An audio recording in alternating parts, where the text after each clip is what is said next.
شفت أول حلقتين من مسلسل فرنساوي بطولة عمرو يوسف وعائشة بن أحمد وبيومي فؤاد. الحقيقة الصورة حلوة جدا، أقرب للصورة السينمائية في الإضاءة واختيار أماكن التصوير والديكورات.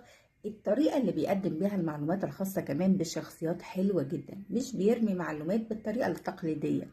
الإيقاع كمان كويس جدا، المشاهد قصيرة جدا وحتى الحوار الطويل متقدم بشكل ذكي جدا. الحوار كمان ذكي جدا لان كاتب المسلسل نفسه ادم عبد الغفار كان عنده تجربة كويسة جدا في كتابة فيلم قصير مبني كله على الحوار، وهو شوكة وسكينة، بطولة منة شلبي وإياد نصار وآسر ياسين. في كمان تطور ملحوظ في أداء عمرو يوسف، وده الفترة الأخيرة الحقيقة كلها، ويحسب ليه إنه ما عملش مسلسل في رمضان وفضل يعمل مسلسل للمنصات علشان يطلع بشكل كويس. اللي شاف أول حلقتين في المسلسل يقول لي رأيه.